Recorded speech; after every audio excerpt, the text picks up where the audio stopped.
Okay, we are now live on Venerable Vasu. We're gonna chant for a second. We live now.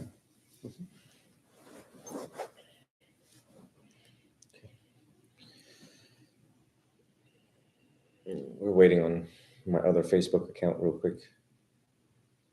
Everything's so slow. Yeah, here we go. Namo tassa bhagavato arahato sama sambuddhassa. Namo tassa bhagavato arahato sama sambuddhassa. Namo tassa bhagavato arahato sama sambuddhassa. Namo buddhaya, namo dhammaya, namo sanghaya. Hello to everyone across the world. We are now live on all platforms. Vasu left a day ago. What, yesterday? 2 days. 2 days ago? I'm just wondering, how is he back? He's here. He's not AI. He's here. This is a real human. And, it's funny because when I needed him the most, he's here. I don't want to stay. Well, I'm not alone. There's another monk over there. But for the times that I need him here, he's here. So we are going to Tucson tomorrow, 6 in the morning. I haven't packed my suitcase yet. I'm leaving Sunday. It just fills up my heart with joy. Life's been a lot of fun with you. Thank you. It is so much fun.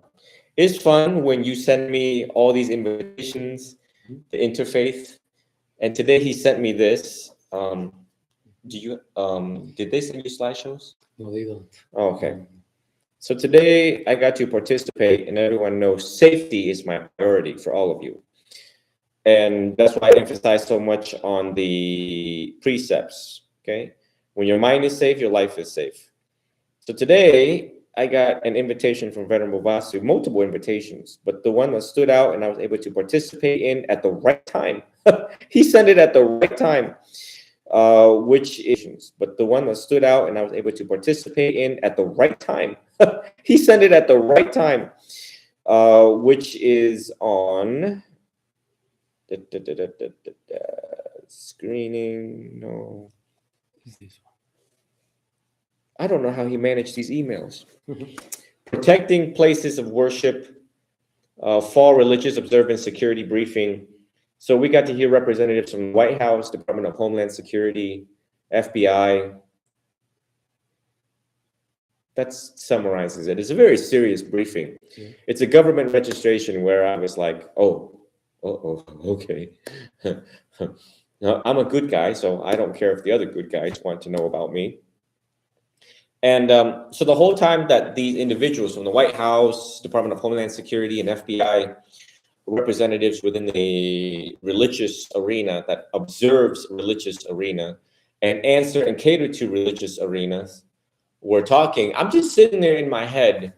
And with the most recent talk by one of my teachers, he says, all right, so your first 20 years really doesn't count because that's the age of stupidity. I was like, all right, I get that. All of us have gone through 0 to 20 years old. Matter of fact, it's 0 to 25 years old because you don't stop developing until you're 25. So we make a lot of mistakes in the first stages of our life. We spend 1/3 of our life sleeping. Okay, so if you would have lived to 90 years old, let's start subtracting. 90 years old, subtract 30 years of sleeping, you have 60 years. Subtract 20 more years of stupidity, like he said, you have 40 years for the maximum capacity for the enjoyment of life. Okay. Now, in that 40 years, what are you going to study? Obviously, you need to study. So we can say 10 years of that is spent studying what needs to be studied, practice what needs to be practiced, and do what needs to be done. So now you have 30 years to enjoy your life. So my mind, in the whole entire time that the White House and Department of Homeland Security and the FBI is talking to all of us on this Zoom thing. I is talking to all of us on this Zoom thing. I'm thinking in my head, and I'm going, how do people threaten places of worship and bring so much suffering and anger and violence to people when we only have literally 30 years? I just broke down the science, 30 years for the capacity for the enjoyment of life. And we all know men after 40 years old, nothing good happens with health. Men have more psychological problems than women, have more health problems than women, die early, women lives longer, you know? So these are some of the statistics that we know about, you know, humans. So I was just sitting there and I literally, you know, for the first time being briefed by these individuals from the White House, Department of Homeland Security, FBI, and I'm like, this is a very serious thing. It was so serious that the person that was hosting the event said that if you're a member of the media or something about media, you have to vacate right away. They can't record or they can't participate. I don't know the security stuff. Unclassified, they can't record or they can't participate. I don't know the security stuff. Unclassified, I just don't know what's going on. I'm there to receive information. So obviously it strikes me as something very serious, and these individuals were appointed in positions of directors of the religious arena. So, you know, I'm just sitting there, I'm just like shaking my head. You know, I'm just like, I cannot believe we have this short trip on earth and people disrupts and people break into Islamic places, mosques, set things on fire. And then they show pictures on the slides of, you know, places of shooting, places where people commit arsons. And it's just really sad. It's really sad. The protection of worship places and the protection of the monastic order, our representatives of those faiths need to be prioritized, because without them, just think about it, without these leaders in those organizations, our world would be a mess. Our world is a mess. With the existence of these leaders doing their job the best that they can. Then I go to finance, right? This is how my brain works. Then I'm thinking in my head that these homegrown extremists and external, internal, they cause wrecking havoc on our society. So now the places of worship have to take this little money that they don't have and pay for security, armed security. I went to a mosque and there were like one sheriff deputy and 3 armed security guards with a metal detector. And I'm going in as a Buddhist monk and I'm laughing at them. And I'm like, I don't have anything. And I'm like, just walk right past through, you know? And I'm like, that's a lot of money. I used to be in the security industry. I know how much money it costs per officer. That's 3. That's literally like $60, $70. Anywhere from $70 to $100 an officer an hour per hour. So that right there is almost like $2,500. 10-hour shift. Think about it. And the police officer costs more because influence of law. So I'm just very saddened by some of these news, but it's reality. It's real. Look at the most recent school shootings. And now the extremist group are becoming younger. I believe the youngest one that they indicated in the webinar by the FBI, I think FBI, White House, one of them was 16 years old from California, throwing a shoot somewhere. So, you know, I'm just sad. At the same time, you know, this is why you all see me hold the ordinations that I do for young people. And the ordinations are what it is. And then I post them all over my social media to inspire young people. Don't do evil. Don't do evil. Do good. Purify your mind. These are the advices of all of the Buddhas in the days of yesterday. And will be all the Buddhas in the day of tomorrow. Don't do evil. Do good. Purify your mind. So I just wanted to bring that to everyone's attention because it holds dear in my heart. I'm very proactive in the safety aspect. It is also key perennial in Buddhism of the threefold training, which is number 1, Sila. If you don't keep the precepts and give the gift of safety in the world, then you can't move on to bhavana, which is meditation, and that will not lead you to wisdom. So you have to go in those threefold training order. Okay, moving on. Furthermore, upon reviewing today, I don't know, I was just wandering around in my room waiting for Venerable Vasu to show up, and I came across a representative of the Dhammakai, Dhammakaya tradition, and it was a very well-spoken Asian monk. He was so well, he speak better English than I did. And I was like, whoa, what is this all about? And he spoke about Long Pu Sad.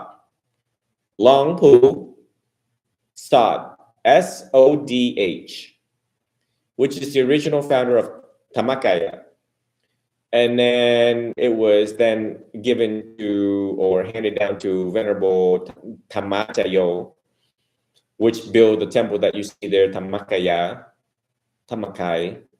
in Thailand, that can house 1 million people. And I believe 50,000 monks can sit around the whole thing. I've been there. And I've given a talk there. I just didn't publish the talk because if I published the talk, they probably don't want me to go back. It's very political. And I'm like, oh, there's some things I'm just not going. You know, before I die, publish it. But right now, don't publish it. So that's reservations, I'm going to say. So, you know, but this monk, though, this monk speaks perfect English. And I was wondering, obviously, his nickname. There was no Dhamma name. But I was very impressed because it questions me, turn out to be. And I just want to report back to everyone that I'm doing the best that I can to cultivate some of the top monks the world has ever seen. And it just takes a lot of time to babysit them, to nurture them, to water the plants, to encourage them. Right now, I'm struggling a lot.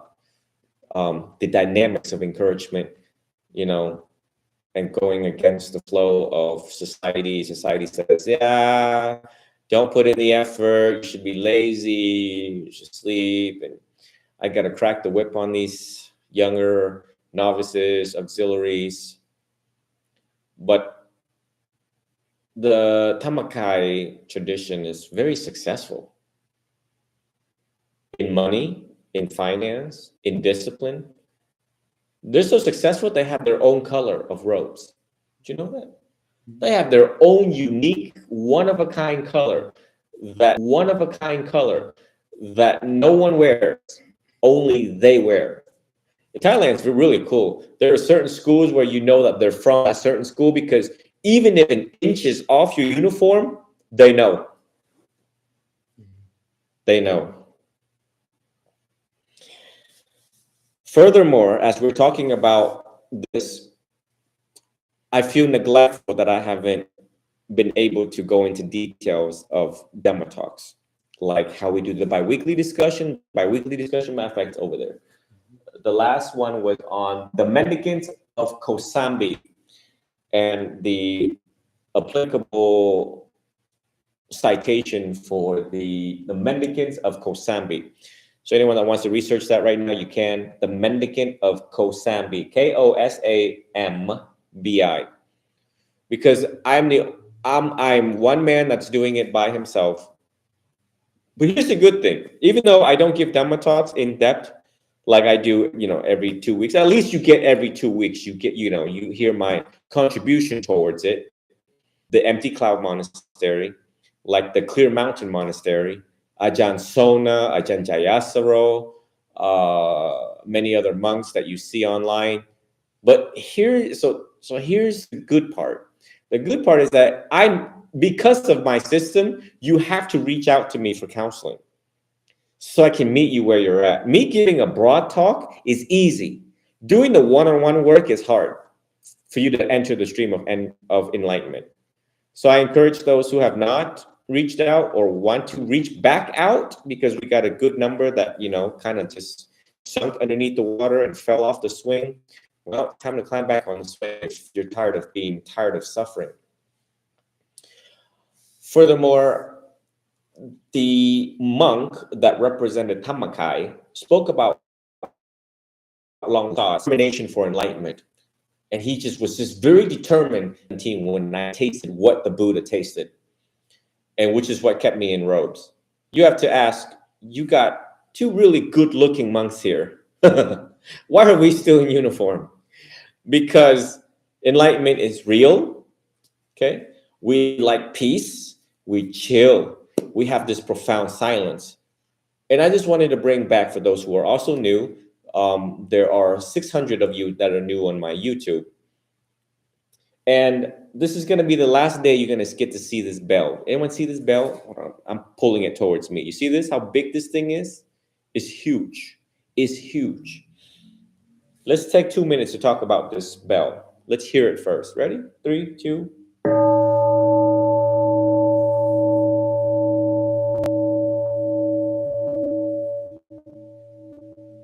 Now, when I was 14 years old, having to do community service, and I'm walking to the temple, and I saw these monks that don't talk to nobody, and they wore these beautiful gold robes, and I saw this really, really old monk, and I realized what a holy man he is. He just looks holy. The way he moves is so holy. He was the fourth sight that the Buddha saw. He was the fourth sight that I saw when I was 14. I put my true faith and unshakable confidence in his leadership. He went down, he sat. Monks back then don't sit like this in front of you. You saw behind them. And you see this humongous bell that you saw. He hit the bell. Silence in the entire monastery. He told us to sit. He told us to relax. He told us to close our eyes. He told us to follow my lead. In breath, Bud. Out breath, Toll. In breath, Bud. Out breath, Toll. And thus I did. I did that for 16 years, 17 years. I have lost track and count how many years. And right now he is still alive. And all of the people who went to that monastery is still alive. So if you think I'm lying to you, go interview them. And if you find someone that says different, I will disrobe and disappear in Alaska. Oh, it was so beautiful back then. I was so disciplined every single day at 7 o'clock to sit there and chant from 7 to 7:30, from 7:30 to 8 o'clock. I was determined to practice Butto. Determined, that was my peace. No one was going to take that peace away from me. In 2017, after so many years of practicing mindfulness of the breath, that night, indoors with air conditioning, in a place where there was absolute, it was actually chaos and not safe. There was a lot of people who was struggling with mental health. And I sat there in silence and I focused. I was so concentrated in my breath. That night I had a firm resolution that I wanted to taste nirvana. That night I had a firm resolution that I wanted to taste nirvana. I wanted to taste nirvana, and it's going to happen right now in the month of December 2017. And I closed my eyes and I started to breathe really hard because I was frustrated. I had this burning desire of tasting nibbana. So I started forcing my breath, something you're not supposed to do, but for some reason it worked for me. On my, I believe, like fifth breath,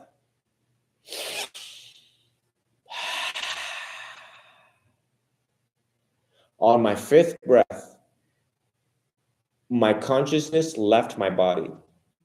I could no longer feel my physical body. I could no longer feel the physical gravity and weight of my body. I went to space, all black, little white dots, stars, and I knew I was there. And I know I was there, and I was there. And I was there looking around, just observing, just consciousness, no body, no human body, no arms, nothing. I was just like, if you were to shut off this immense peace with no physical sensation of the physical body. It was a peace I have. Wow. Wow.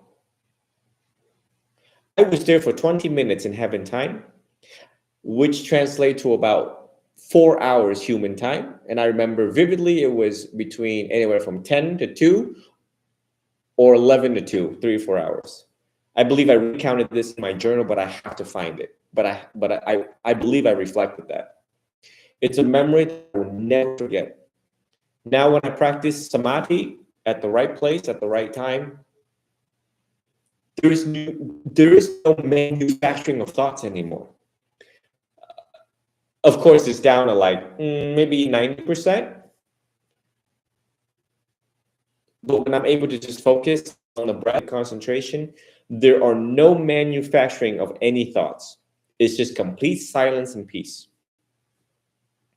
I'm saying this now to remind all of you to return back to the practice, and you have to taste this thing. You have to have this determination to taste this thing. It's like, once again, it's like me tasting this apple, and I'm like, taste the apple. You have to find that apple and taste it. Me telling you how good the apple tastes does you no good. It just doesn't. You have to do it. You have to do it.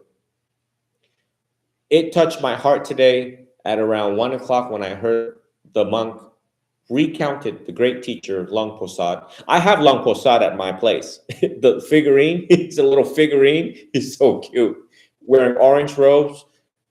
I have him because when I bought him in Thailand, I dragged him from Thailand all the way to here in my suitcase. He went to Laos with me, and then he went back to Vietnam with me, and then he went to the United States with me. He went to Laos with me, and then he went back to Vietnam with me, and he went to the United States with me. Because the woman who sold it to me, she says, this is the original founder of Tamakai. And I was going to do research on him. I never had time until today, 1 o'clock. I listened and I said, I had the same determination like Long Posad. Posad, I know exactly what you're talking about. Bless you. You are looking upon us. You are an arahant. And I'm going to be an arahant. I have to be an arahant. With the things I have seen, especially here in the West, and especially things that transpired over the past 24 hours, I just can't believe the things that I'm witnessing, the things that I am telling Venerable Vasu about. And I'm just so glad he's here.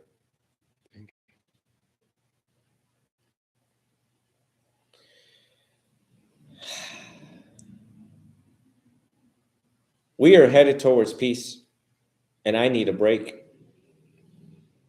A lot of things are going to change next year. I'm going to move from full-time to part-time. I need a break, folks. I don't know how Venerable Vasu does it. This man is traveling so much. He's younger than I am. He's 29. I'm 37. But 37. But I think I really beat my body up when I was in my 20s. And I'm so glad I did not vape. I did not smoke. I stopped drinking at 22 years old, 18 to 22. I was drinking, but never passed out. I knew where I was, trust me. But I worked a lot, lack of sleep, a lot of physical labor work.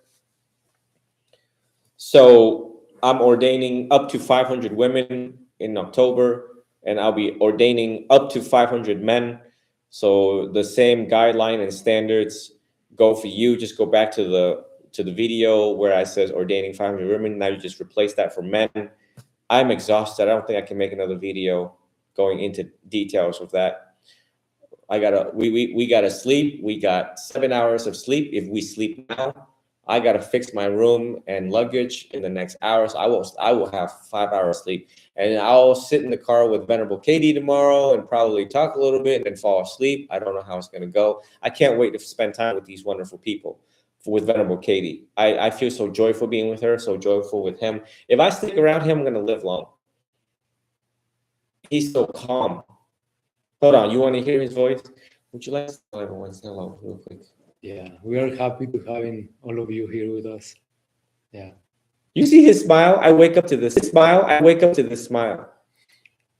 I wake up to this before he go to bed. He has his own room. I have my own room. He's like, good night. And he's like this glowing star. So he's losing his vision. Every day is getting worse. By now, he's like 60% loss of vision. I'm thinking in my head, how do we protect someone like him? How do we protect and preserve his life so that he can continue doing it? I believe we will never find another Vasubantu in the entire world.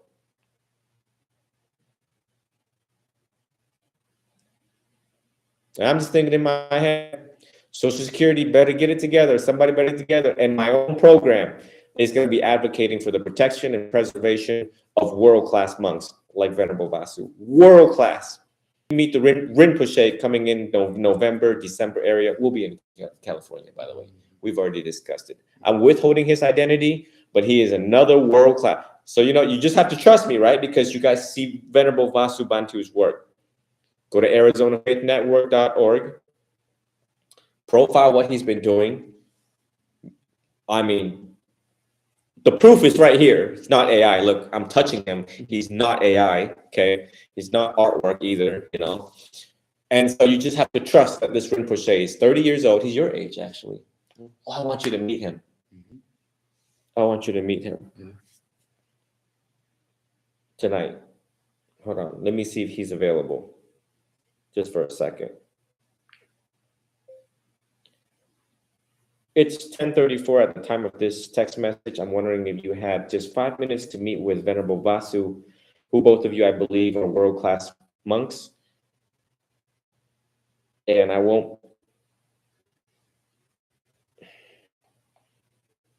he won't be here with me after 7 p.m. tomorrow. So I know it's last minute, but if you can make 5 minutes for us, I would greatly appreciate it.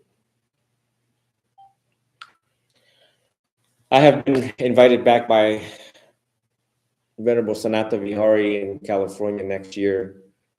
And this is going to conclude my talk. Sorry, because the other media is far away, so I have to raise my voice, and that just takes so much energy from a very long day.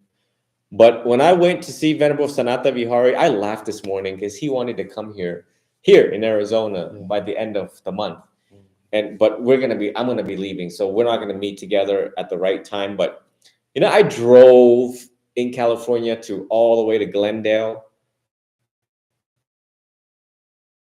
And I just want to know what he thinks, because in my car there were robes. There were brand new robes in the package. And thank you all for contributing money and contributing robes to my program. So I had these robes for my novices, right? But it's okay. I mean, I do have a little bit left. But so I go to this monastery where Venerable Sanata Vihari was at, and it's small. And I realized that I need to help them grow. And I want to contribute as much as I could. And all this was captured live. So if you go back to my live. So I went to the car and I popped up my trunk and I grabbed both of these robes and I made my public offering to him and the Mahatera, Sri Lankan Thailand monk. He's both. He practices both tradition.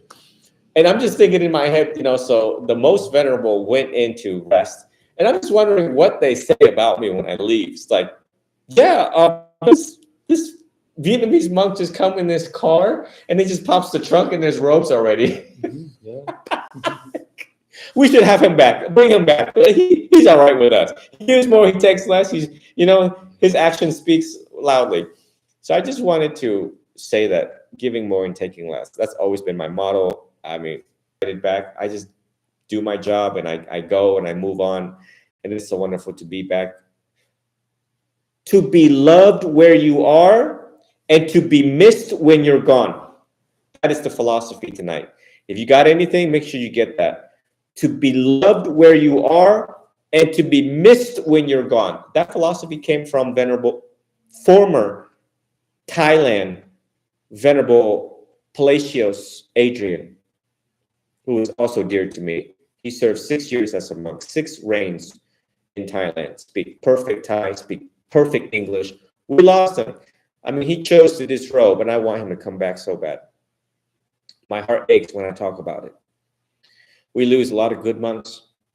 We have to raise the funding to preserve them, their safety, well-being, and happiness so they can continue serving all of us. And by the way, to Venerable Vasu's community, I am extend my invitation for him to join us in the Theravadan order. That means dual ordination. He's already ordained in the Zen tradition. I like to invite him as a novice only. I'm not trying to steal him away from you guys. He will have that conversation with all of you when he comes back to your community in Argentina, Mexico. But I hope that he can join this training. It's no different than us going to other school of Buddhism and train for a time wearing the same uniform that they are, assimilation, and then coming back, bringing back the wonderful golden experience and reinterpreting that to people. A joint collaborative effort from all three schools of Buddhism. And tonight, I just wanted to conclude my talk, and hopefully that everyone are inspired by this talk. I had my earlier discussion just now spoke about my taste of nirvana. That does not mean that I am an arahant. I am not an arahant. Never claimed to be. It just means that I tested what nirvana means to other people, but that was awesome to me. But right now I'm feeling this low back pain, and that's a lot of suffering. Like all of us sitting right now, like all of us where we are right now, on the couch, on the table, where underneath the table, around the table, on top of the table, wherever you're at in the world. But it was so awesome to have that out of body experience, but that type of a Buddhist out of body experience. So I just want to inspire everyone that I'm still alive, and all of us are still alive to teach and verifiable experience, and whoever you want to interview to verify. I just hope to continue serving all of you as much as I can. I know that going back to Florida, I'll have my calendar's jammed right now. So it's exhausting to even think about it. And my heart reserves for all of you, serving all of you, leading you all towards enlightenment. Rest assured, when I'm not teaching live, that I'll be uploading a lot of videos. There are so many videos to be uploaded. So rejoice in that fact that you have a lot of videos to look forward to. And TikTok pays me a little money, and YouTube pays a little bit of money, so I can have gasoline money and join him whenever I need to join Venerable Vasu. So I get a kick out of that, and thank you, YouTube, and all of the incentive programs from social media so that we can pay our bills. The offering of robe ceremony is coming up, Katina. So make sure you all save your money for that and make your contributions. Be useful, give more and take less. Be that individual that we need. Be that individual that we desperately need right now in the world in Buddhism. And this year I've been very tenacious about fundraising and encouraging people to give. In the car today, on my way to pick up Venerable Vasu, I was listening to the Christian channel. And the Christian channel, they're doing a very great job at fundraising. That means Buddhism need to match the same tenacity in order to ensure our survival, protection, and preservation of world-class monks like Venerable Vasu. I'd like to conclude my talk at this time. May you all reflect on today's teaching. May you make your way towards a monastery near you. May you reflect on the sound of this bell, how it holds your mind still, bring you to peace as long as it vibrates. Coming to conclude of that vibration, you can see how your mind jumps and how vicious your mind can be.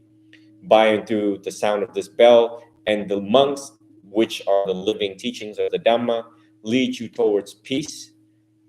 Each talk, each time, each gathering, each encounter, each discussions. May you all know how to get out and encounter each other. May you all fight loneliness together. May you all go out and enjoy peace, discussion of Dhamma. Do not engage in idle talk. May all of you take care of your health. May all of you love one another. May all of you forgive one another. May you all never tire. May all of you forgive one another. May you all never tired of asking for forgiveness. May all of you never tired of forgiving. May all of you never tired of forgiving. May you all realize the light of your own true nature. May all of you be healed and be a significant source of healing for other people. Sadhu,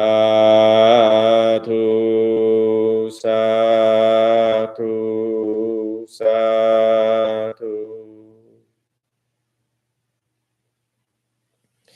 Everything will be deactivated except TikTok at this time. Thank you for joining. Yeah, I had to shut down the AC because the AC is so loud.